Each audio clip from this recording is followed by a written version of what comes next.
Aujourd'hui, c'est un moment un peu particulier. En tout cas, c'est un épisode un peu particulier parce que depuis le début de Déblocage intérieur, je décortique des mécanismes. Et qu'on se le cache pas, j'adore ça. J'adore analyser.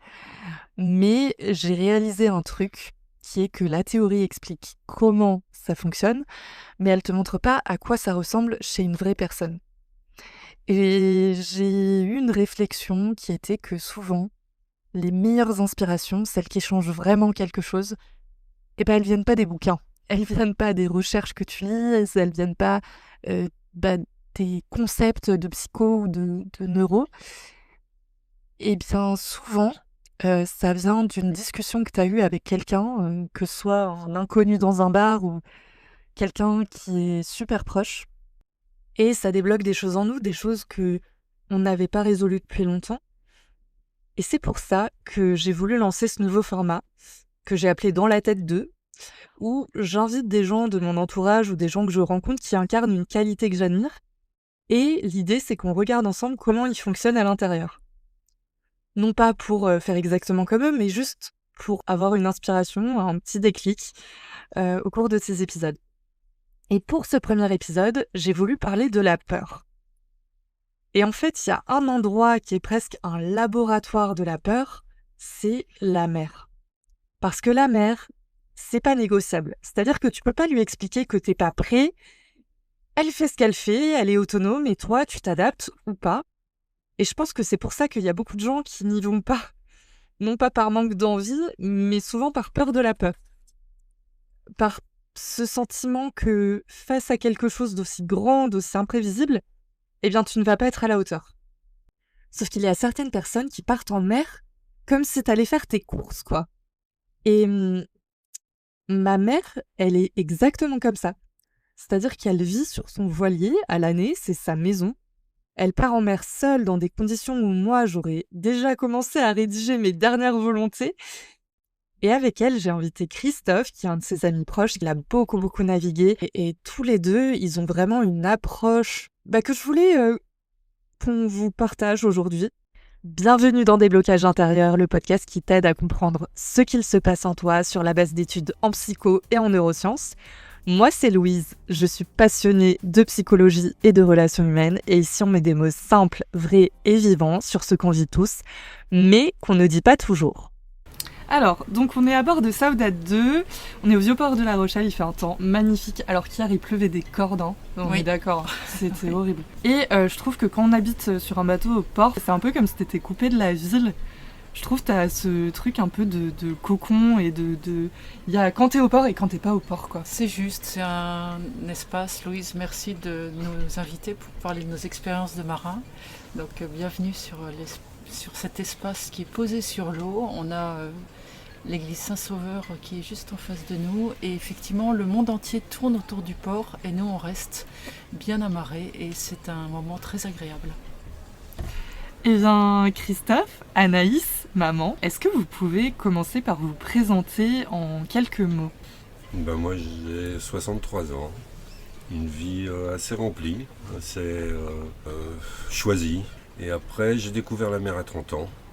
Et depuis 33 ans je suis toujours sur la mer, toujours sur les bateaux, toujours en mer. Et j'ai appris une chose sur cette terre, c'est qu'on peut vivre à terre ou en mer. Et c'est deux choses complètement différentes. Parce qu'on n'a pas les mêmes besoins et on n'a pas les mêmes peurs sur un bateau ou à terre. Je suis resté 17 ans sur un bateau, mes enfants sont nés sur le bateau, ont vécu sur le bateau, ont fait l'école sur le bateau. Et depuis, oui, c'est de la technique, c'est du bateau, c'est encore aujourd'hui, le week-end, dès que je peux partir en mer, être loin en mer. C'est une sensation de liberté, de douceur, J'adore le bruit de l'eau sur la coque, j'adore être tout seul en mer. C'est vraiment... c'est un endroit qui m'apaise. Et toi, maman ? Alors j'ai eu la chance de commencer assez tôt, même très tôt, à l'âge de 7 ans, pas très loin d'ici. La première seconde où je suis montée sur un bateau, j'ai eu une sensation de liberté extraordinaire. Parce qu'en fait, en bateau, c'est un espace avant tout de liberté. Quand on est tout petit, c'est une chance parce qu'en fait, tous nos sens sont en éveil et qu'il y a beaucoup de connaissances qui passent pas par le cerveau, mais qui passent par le corps et par les émotions. Et c'est comme ça que j'ai eu la chance de naviguer très tôt. Et puis, à la suite d'un accident de la circulation, j'ai été amenée à réfléchir sur ma vie et j'ai changé de vie. C'est un récit que je suis en train d'écrire et qui sera publié en janvier 2027 dans Chemin d'étoiles aux éditions Salvator. Et donc, je suis en train d'écrire. Donc, comment changer de vie, ce sera dans mon prochain livre. Mais pour le moment, ce que je peux dire, c'est que ma vie est sur l'eau et depuis 3 ans et demi ou 4 ans que je suis en bateau, eh bien, je pense que je suis devenue un marin. On va commencer par la question qui paraît très simple comme ça, mais qui est en fait, je trouve, la plus compliquée. C'est quoi votre rapport à la peur en mer ? Alors j'aimerais bien citer un marin que j'ai rencontré cet été en Écosse, dans les Shetland. Je suis remontée avec Saudade 2. Et c'est un marin très très expérimenté qui est remonté au Spitzberg. C'est une navigation quand même assez costaud. Et tout le monde ne peut pas le faire. Il faut énormément de compétences et puis un bon fusil, puisqu'on est obligé apparemment d'avoir un fusil pour les ours. Et donc il me disait, lui qui était si expérimenté, en bateau, j'ai tout le temps peur. Et ça résume bien la situation. J'ai peur de ce qui va arriver. Et quand ça arrive, j'ai peur de ce qui arrive. Et je pense que c'est un bon résumé de ce qu'est la peur en mer. C'est clair. La peur, elle est là tout le temps. Elle n'est pas gênante, elle n'est pas angoissante, mais elle est là, elle est présente parce que la mer, on ne la connaît pas. Elle peut être violente, elle peut être douce, elle peut être belle. Mais la peur, elle est là sur le bateau. La peur du bateau aussi, qui peut casser et qui peut tout engendrer. Quand on part en mer, on part avec la peur. Voilà, on n'est pas tout seul, on part avec la peur, on part avec le bateau. Ce que je trouve fou dans ce que vous dites, c'est que tous les deux, vous dites que vous avez peur. C'est quelque chose qui est présent, qui vous suit dans vos navigations. Mais il y a plein de gens qui ne sortiraient même pas du port, qui seraient paralysés par cette peur. Alors, c'est une très bonne question, parce que c'est une question qu'on me pose très souvent, puisque je navigue seule, je suis une femme, et on me dit « Mais Anaïs, t'as pas peur ?» Et je dis « Mais bien sûr que si, j'ai peur, comme tout le monde. » Maintenant, la peur, c'est un élément, comme disait Christophe, qui est là, et que je laisse me traverser en fait, parce que on peut pas maîtriser la peur, on peut pas maîtriser ses émotions, elles sont là. Pour moi, la peur, c'est ce moment l'été dernier où j'ai dû partir vers minuit, 1h du matin de Cork. Tout était désert, j'étais la seule sur l'eau avec des lumières partout dans la baie. Et puis j'avais peur évidemment parce qu'on peut s'empêtrer dans une bouée, il faut bien suivre le chenal, je voyais pas grand chose. Et puis c'est très impressionnant de partir toute seule dans la nuit comme ça. Puis tout d'un coup, quand on sort de la baie, il n'y a plus une seule lumière. Et je me suis retrouvée toute seule dans le noir, il n'y avait pas de lune, les nuages étaient couverts. Et tout d'un coup, la mer, on n'est plus protégé, c'est la mer d'Irlande, elle a beaucoup de houle. Et tout d'un coup, le bateau s'est mis à bouger et j'ai laissé ma peur me traverser. J'ai peur, c'est normal. Et elle est là, c'est un indicateur. Et au bout d'un moment donné, une fois qu'on a traversé sa peur, on la laisse presque derrière soi. Elle est là pour d'autres choses. Mais je n'essaie pas de la contenir, je n'essaie pas de dire c'est pas grave. Je dis c'est normal, c'est impressionnant, mais c'est beau. Et c'est pour ça que je suis en mer. Et ce qui est important, c'est là, maintenant, et là où je vais. Et c'est pas la peur qui va m'arrêter. Vous savez, je lis énormément, il y a un truc que William James a théorisé. Il a dit, on ne tremble pas parce qu'on a peur parce qu'on tremble. Et en fait, la peur, c'est avant tout quelque chose qui se manifeste dans le corps en premier, et qui remonte ensuite au cerveau.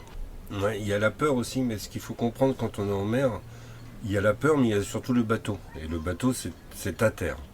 Et en fin de compte, si tu as confiance en ton bateau, ta peur, elle est là, mais tu sais que tu n'es pas tout seul. Tu as le bateau qui est là. Tu le connais, tu l'entretiens, tu connais chaque coin, chaque espace. C'est pas comme une maison, un bateau. Hein. Et ben voilà. Et la peur, elle est là, mais si on a confiance en son bateau, si on a confiance en ses réflexes, en ce qu'on sait faire, en sa connaissance de la mer et de son bateau, elle n'est pas gênante. Elle n'est pas paralysante. Elle n'est pas paralysante, ouais. Exactement. Ouais. Elle n'est pas gênante. C'est pas elle qui va t'empêcher de faire ce que tu as à faire pour la sécurité de ton bateau, pour ta sécurité.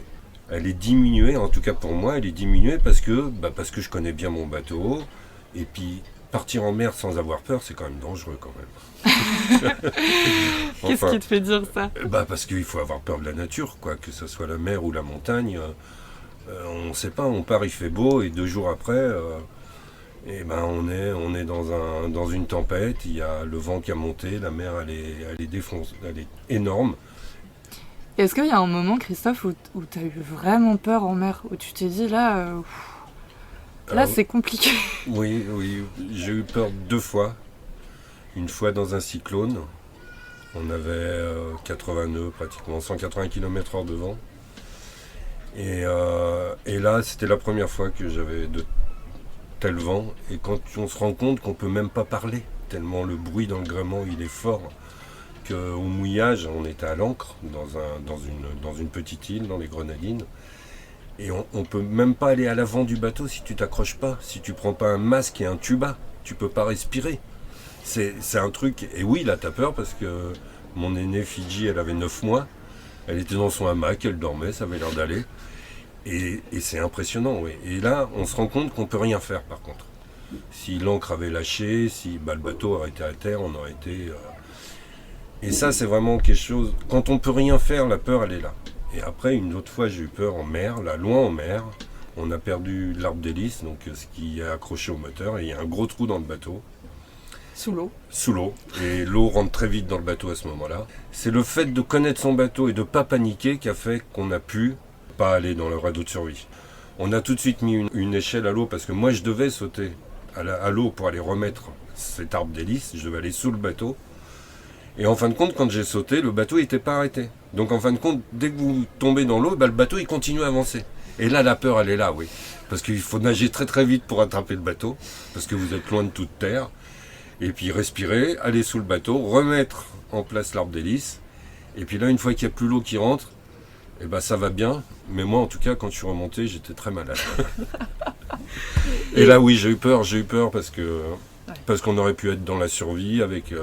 les filles étaient toutes petites, elles avaient 10 ans, 6 ans. On était loin de toute terre. Mais je crois que surtout, je connaissais très bien mon bateau. Et beaucoup de gens auraient coulé à ce moment-là, quoi. Ce que je trouve fou, c'est que déjà, tu as réussi à t'en sortir, ce qui est quand même bravo. Et deuxièmement... Mais t'es obligé, en fin de compte. Mais oui, t'as pas le choix. Non. C'est un instinct de survie à ce niveau-là. Exactement. En plus, t'as une sacrée responsabilité avec tes filles. Ouais, mais de toute façon, tu peux pas faire... Ou tu paniques et tu te retrouves à l'eau et c'est fini. Ouais. Ou tu as la peur, mais ta peur ne te bloque pas. Elle te fait... Au contraire, elle active tes neurones et ton cerveau pour pouvoir faire ce qu'il faut pour pas que ça arrive. Oui, tu as un pic d'adrénaline qui fait que tu fais tout pour t'en sortir. Vraiment, quand je remonte et que je dis je suis malade, je vomis toutes mes tripes, je suis malade, je suis plus capable de faire quoi que ce soit. L'énergie de cette bêtise d'avoir sauté à l'eau sans attendre que le bateau soit arrêté. Donc, et c'est tout de suite l'énergie qu'il a fallu mettre pour rattraper le bateau à la nage, m'accrocher, descendre sous le bateau, remettre l'arbre d'hélice, mais c'est toute cette adrénaline et cette peur qui fait que tu y arrives, quoi. Oui, sinon, si t'étais dans ton canapé, bien évidemment que tu n'aurais pas nagé aussi vite. Non. Non, c'est clair. Et là, on avait parlé t'as parlé de souffler un coup, est-ce qu'il y a des choses que vous faites quand vous avez vraiment peur en mer, physiquement, je veux dire, qui permettent de vous calmer? Alors, il y a une technique que moi j'utilise beaucoup pour me calmer, c'est que je mets Dalida à fond les manettes. Et il y a un morceau que j'aime beaucoup, c'est « Moi je veux mourir sur scène ». Et alors tout d'un coup, les événements les plus dramatiques prennent une tournure assez sympathique. Et donc ça, mon antidote à la peur, c'est Dalida. Ok, très bien. Maintenant, je sais que quand tu m'envoies une vidéo de toi sur un bateau qui chante du Dalida, je me posais la question. Je sais que c'est parce que tu as eu très peur juste avant. C'est noté. Alors ça, c'est des moments... En fait, c'est peut-être aussi de contrebalancer un épisode peut-être très stressant par un autre épisode feel good, où on se sent bien. Donc c'est une petite technique. Et c'est prouvé, en tout cas, moi, ce que je lis dans les études et tout, c'est que le fait de chanter, même de danser, pour tout ce qui est émotion très intense, ça aide. c'est prouvé qu'en fait, tu te décharges de tes émotions via le mouvement ou les activités plus artistiques. Donc ça prouve la théorie. Alors le mouvement, on l'a en mer déjà. Ah oui, j'imagine que... Mais tu me racontais que t'es en Écosse, t'étais face à des tourbillons, et moi je me disais, mais mon Dieu, elle est dans Pirates des Caraïbes, ma mère, en fait. Enfin, c'est... Ah oui, alors ça m'arrive, il y a une autre technique, c'est que je ferme les yeux. Donc quand je passe... En Écosse, il y a des phénomènes de courant qui passent au-dessus des roches et entre les îles, et ça accélère énormément. Et on peut y voir un des plus gros tourbillons au monde. Et il faut éviter de passer au mauvais moment parce que ces tourbillons ont des forces prodigieuses. Et parfois, on doit passer au travers coûte que coûte au bon moment, mais ça reste quand même des gros tourbillons et puis les vagues très hachées et dans tous les sens. Et là, parfois, je sais que je vais tout droit, je ferme les yeux, j'ai dit bon ben c'est pas grave, mon bateau il va y aller. Et la même chose quand je passe sous des piles de pont, j'ai toujours l'impression que le mât va racler le pont. Et donc au moment où je... Christophe hoche la tête. Ah oui, parce que tous les ponts, même si tu sais qu'il est à 200 mètres, à chaque fois tu te dis, on passe pas. Voilà. Et alors ça me rassure parce que j'ai rencontré il y a 2 ans un marin qui avait passé les piles de San Francisco. Et pareil, ce fameux pont rouge immense, et ben on a aussi l'impression qu'on va gratter la tête de mât sous les piles. Et donc là, je ferme les yeux également. C'est fou, ces peurs un peu irrationnelles comme ça. C'est pour me déconnecter. Je sais que ça, y a aucun danger, que je suis en sécurité, mais mon corps s'affole pour des raisons complètement irrationnelles, visuelles. Et donc là, je ferme les yeux. Moi, je pense que c'est visuel. On sait que le pont il est à la bonne hauteur, qu'on peut passer, mais quand on le regarde et qu'on regarde le mât, on dit mais non, ça va pas passer. Parfois, on a des peurs qui sont plus irrationnelles. Ouais, bien sûr. Et là, on ne peut pas les régler. Non, en mer par exemple, moi j'ai vu, il y a des gens, ils sont incapables de plonger en pleine mer avec 3000 mètres ou 5000 mètres de fond. Ils ont peur. Alors de quoi, je sais pas. Je sais que nous, quand il n'y a pas de vent, eh ben, on affale les voiles et on se baigne dans 5000 mètres de fond. Alors c'est impressionnant. Dans le noir, de descendre comme ça. Moi j'adore faire de l'apnée dans le noir, de descendre comme ça dans le grand bleu. Et il y a des gens en mer qui ne sont incapables, mais même avec des bouées et tout, ils ne sont incapables, ils ont peur. Et c'est une peur irrationnelle, donc c'est une peur, je ne sais pas d'où elle vient. Les dents de la mer. Oui, c'est ça, dents de la mer, ou une peur, mais il y a quelque chose, mais vous ne pouvez pas les mettre dans l'eau. Et même si l'océan est plat, il n'y a pas de vent et tout, impossible pour eux d'aller dans l'eau. J'ai un très bon exemple de peur pas vraiment rationnel. C'était il y a 2 ans, je revenais de Méditerranée et j'avais déjà 8 jours de navigation. J'étais passé près des Açores et je revenais à La Rochelle avec mon bateau, toujours en solo. Et puis j'avais bien fait ma météo. Au bout de plusieurs jours, au bout de 3 jours, la météo va changer. Et là, je voyais une énorme dépression qui était juste derrière moi, qui allait me passer dessus et me rouler comme un rouleau compresseur. Qu'est-ce que tu le vois On le voit sur les fichiers météo. Donc, tu le vois en mer. oui, alors là, c'était anticipé de 24 heures, mais on sait qu'à 24 heures près. Et puis alors, toutes les 6 heures, le fichier météo, le modèle météo se remettait à jour. Et donc, un coup, ça passait sur l'Espagne, un coup, ça me roulait dessus. Et le temps était magnifiquement beau. Il faisait un temps encore plus beau qu'aujourd'hui, un grand ciel bleu. La mer était complètement plate. Et pendant 24 heures, je crois que je n'ai jamais eu un jour aussi beau de navigation. Et je n'ai jamais eu aussi peur d'une chose qui ne m'est pas arrivée. Et donc là, c'est un bon exemple de comment la peur nous paralyse parfois. Elle nous fait vivre très mal des moments qui devraient être en fait très agréables. Météo extérieure au top, météo intérieure catastrophique. Oui, c'est ça, c'est l'anticipation de quelque chose qui n'est pas arrivé. Mais ça, c'est Carl Friston. J'en avais parlé dans mon épisode sur la peur. D'ailleurs, petit aparté, si vous ne l'avez pas écouté, allez-y, je décortique toute la peur, super intéressant. Mais en gros, il explique que le cerveau ne perçoit pas forcément la réalité telle qu'il est. Il va anticiper et prédire ce qui peut arriver. Et ça, c'est vraiment inné, c'est pour nous protéger. Mais du coup, on se retrouve souvent dans des situations où on prédit plein de situations et ces situations n'arrivent jamais, quoi. Et si on pousse ça trop loin, c'est vrai que ça peut être compliqué et on se retrouve dans des situations où on ne profite pas du moment présent C'est très juste. Et si je pouvais ajouter, on ne profite pas du moment passé. Et le bateau sur lequel on est s'appelle Saudade. Saudade, c'est un mot portugais qui veut dire la nostalgie heureuse. C'est la capacité à se remémorer des moments heureux du passé et en être satisfait et se rappeler tous les bons moments.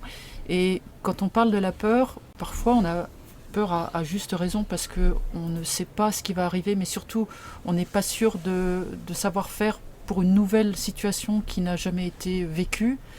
Et je pense que la capacité à se remémorer ses victoires du passé, les choses qu'on a réussi à faire et s'ancrer sur ses propres réussites est un vivier, un trésor extraordinaire pour pouvoir affronter des choses nouvelles et qu'on n'a jamais vécues auparavant. Une autre technique, c'est de se recentrer sur soi et en sachant que plus on panique, plus les choses dégénèrent. Donc il y a une possibilité de distanciation. Parfois j'ai l'impression d'avoir une salle d'opération de pompiers et dans la tête où je me réfugie. Et là c'est en quelques secondes j'analyse la situation en me coupant totalement de mes émotions. Parce que je sais que les émotions vont me faire des erreurs. Et on parlait par exemple de Christophe qui saute à l'eau. En fait, parfois le quart de seconde de réflexion va permettre de ne pas faire de grosses bêtises. Tu en penses quoi, Christophe ? Ouais, exactement. Ouais. Il y a des peurs où on peut rien faire, où on est dépendant. Moi, j'ai été agressé au Venezuela dans la rue avec un couteau dans le ventre, un gros pétard sur la tempe.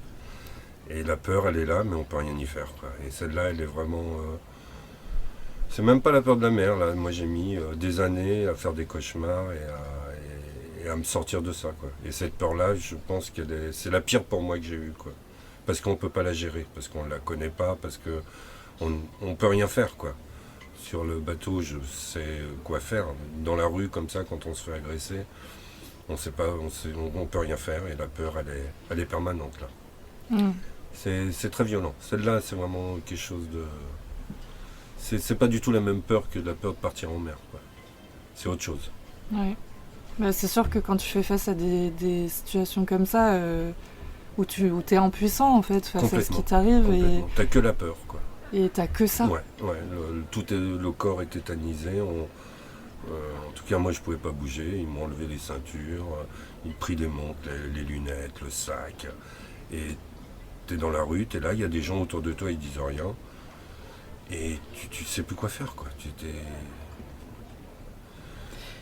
Oui, Ça, c'est vraiment... J'arrive pas à l'expliquer, mais je sais que la peur, elle est là. Même en y parlant encore, je m'en rappelle encore. Ouais, je sens qu'il y a beaucoup d'émotions associées à cet événement. C'était il y a très longtemps, mais c'est très, très violent. Et c'est une peur que je ne sais même pas comment on peut ou comment... Et on rentre plus dans ce qui touche de plus ou moins près au traumatisme. Et le traumatisme, c'est un événement autour duquel il y a des émotions qui restent figées et qui restent quand même assez fortes en termes de sonorité. Le souci des traumatismes, c'est que potentiellement ça peut faire une sorte de marée noire sur le reste de notre vie. C'est-à-dire que, par exemple, quelqu'un qui se fait agresser en boîte de nuit, une fille qui se fait agresser, le problème c'est l'agresseur, mais derrière elle va potentiellement plus vouloir aller en boîte de nuit, plus vouloir sortir, plus vouloir boire d'alcool. Et un événement isolé va commencer à influer sur tout le reste de sa vie. Et effectivement, il y a des solutions, je pense notamment à l'EMDR, c'est fait par des psychologues en fait. Et ça se base sur le mouvement des yeux que tu as quand tu dors. En fait, quand tu dors, tes yeux bougent pour archiver tes souvenirs. Le souci, c'est que ces événements traumatiques restent en premier plan. C'est un peu comme si tu avais un PC et que, un peu en toile de fond, tu as le truc qui tourne.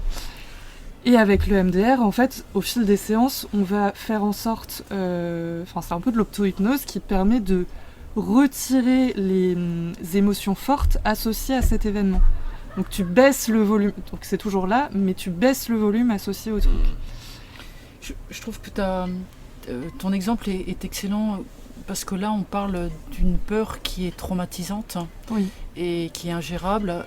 J'ai eu ça aussi en ayant un accident.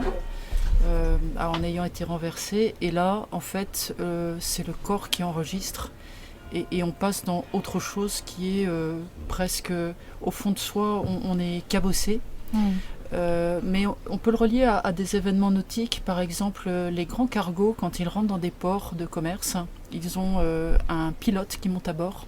Et j'avais entendu un marin de la marine du commerce qui disait que quand un cargo frappe le quai ou a un accident, qu'il n'y a aucun blessé, mais que le navire a été endommagé, eh bien, il se passe quelque chose au fond du pilote, celui qui donnait les instructions pour garer le bateau, et qu'au fond de la personne humaine, il y a quelque chose qui est cabossé et qui n'est pas visible, mais qui est présent. Et il me disait que souvent les pilotes, au bout de 5-6 mois, arrêtaient et changeaient.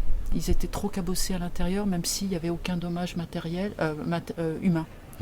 Et là, on parle des cabosses intérieures, avec lesquels parfois on doit certainement composer avec des traumas qui sont inscrits dans la chair, dans le mental, et que, comme tu disais, tu peux revivre. Ça m'est aussi arrivé.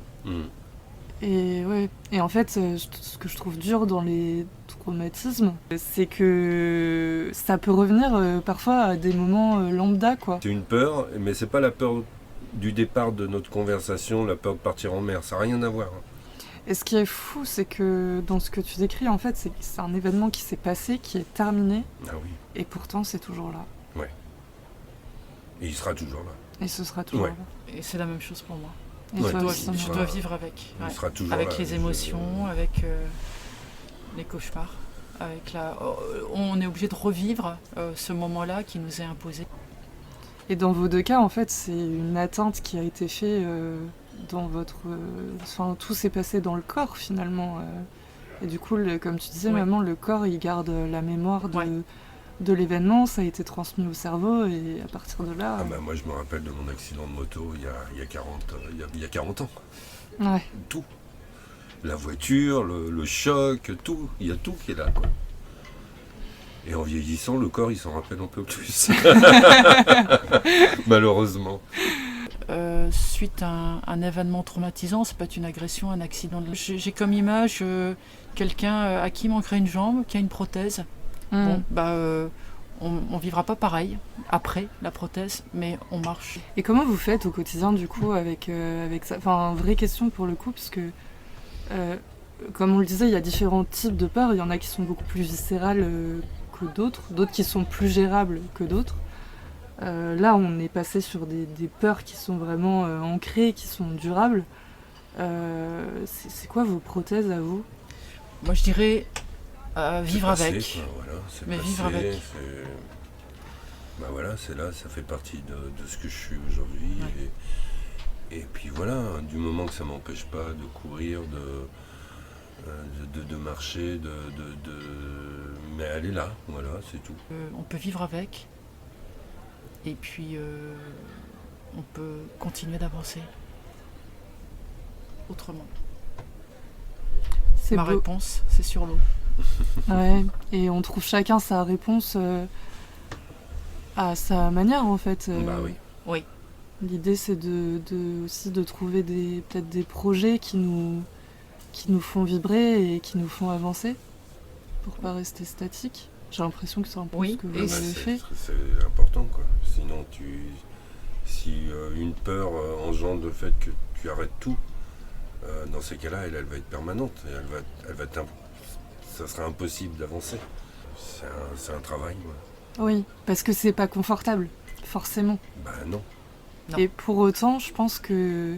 Enfin, moi, je suis persuadée qu'en avançant vers quelque chose qui nous motive, on est davantage fiers de nous et ça nous fait reprendre confiance. C'est clair. Oui, c'est-à-dire que la peur, le trauma ne disparaît pas, je pense pas. Il est là. Après, c'est est-ce qu'il va nous paralyser pour tout? Il va nous paralyser, forcément, mais pas pour tout. Et c'est là où on revient paradoxalement au premier sujet de la peur en mer, en fait, parce que on revient en boucle sur ce sentiment, cette émotion qui peut être instantanée, mais qu'on peut pas adoptée, elle est là. C'est comme un petit animal un peu pas très sympathique parfois, dont la présence est attachée au fait qu'on existe et qu'on fait des choses et qu'on vit. C'est sûr que si on fait rien, on n'a pas peur et encore. Je suis pas sûr. Non, je suis pas sûre. Je suis pas sûr. T'as raison. Je pense qu'on a peur tout le temps. Oui. Et si vous deviez donner une seule chose à notre auditeur là, qui nous écoute, si jamais il veut apprendre à gérer sa peur, ce serait quoi ?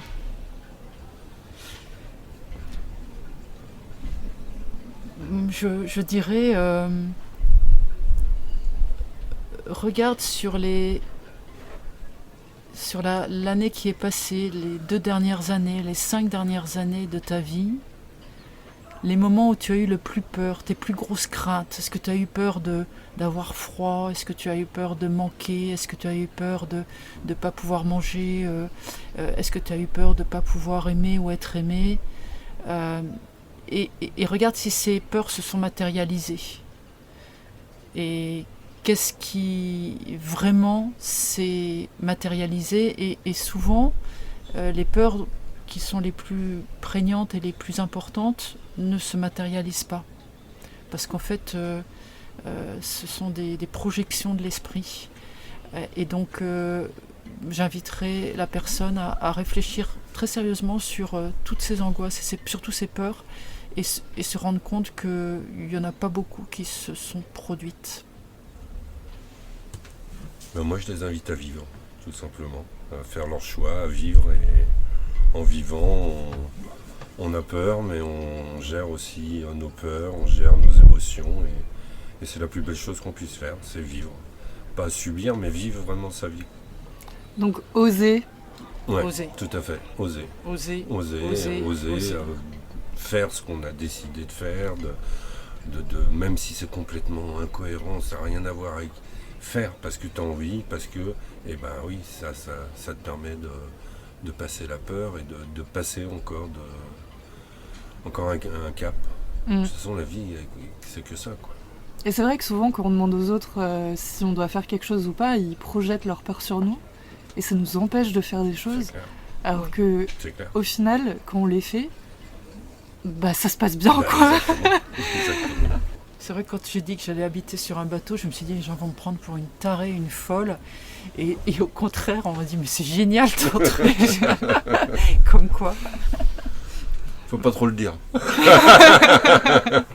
Non, sinon tout le monde va venir dans les ports, sur la mer. Et... En 30 ans, on voit qu'il n'y a pas beaucoup de monde qui vivent vraiment, attention. Bon, en tout cas, ce que je trouve fou dans ce que vous dites, c'est que vous avez trouvé des moyens pour ne pas laisser la peur décider à votre place. Et en fait, ce que j'entends dans tout ça, c'est que vous avez quand même du courage. Enfin, franchement, je pense que quand la personne qui va écouter ça va écouter vos histoires, elle va se dire « Ah oui, quand même, c'est impressionnant !»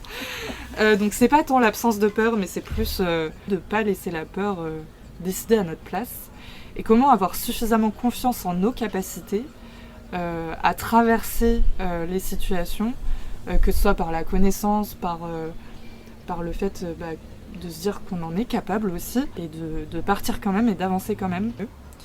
En tout cas, merci beaucoup pour votre temps, pour vos partages, pour vos histoires. On a un peu dévié dans cet épisode, mais je trouvais ça hyper intéressant. Je ne sais pas ce que vous en avez pensé. Oui, merci beaucoup, Louise. Merci, Louise. Et merci à toi d'avoir écouté cet épisode de Déblocage intérieur. Si ce que tu as entendu aujourd'hui t'a parlé, n'hésite pas à le partager avec ton entourage. Voilà, nouveau format d'épisode. N'hésite pas à me dire sur les réseaux si tu as bien aimé, ce que tu en as pensé, ce que tu aurais aimé voir en plus, en moins. Toutes les sources que j'ai citées sont disponibles en description comme d'habitude. N'hésite pas à me mettre une bonne note sur la plateforme d'écoute et à t'abonner parce que ça aide pour le référencement. En tout cas, on se retrouve dans 2 semaines pour le prochain épisode. D'ici là, prends soin de toi. Vraiment, c'est le plus important. Des bisous et à bientôt.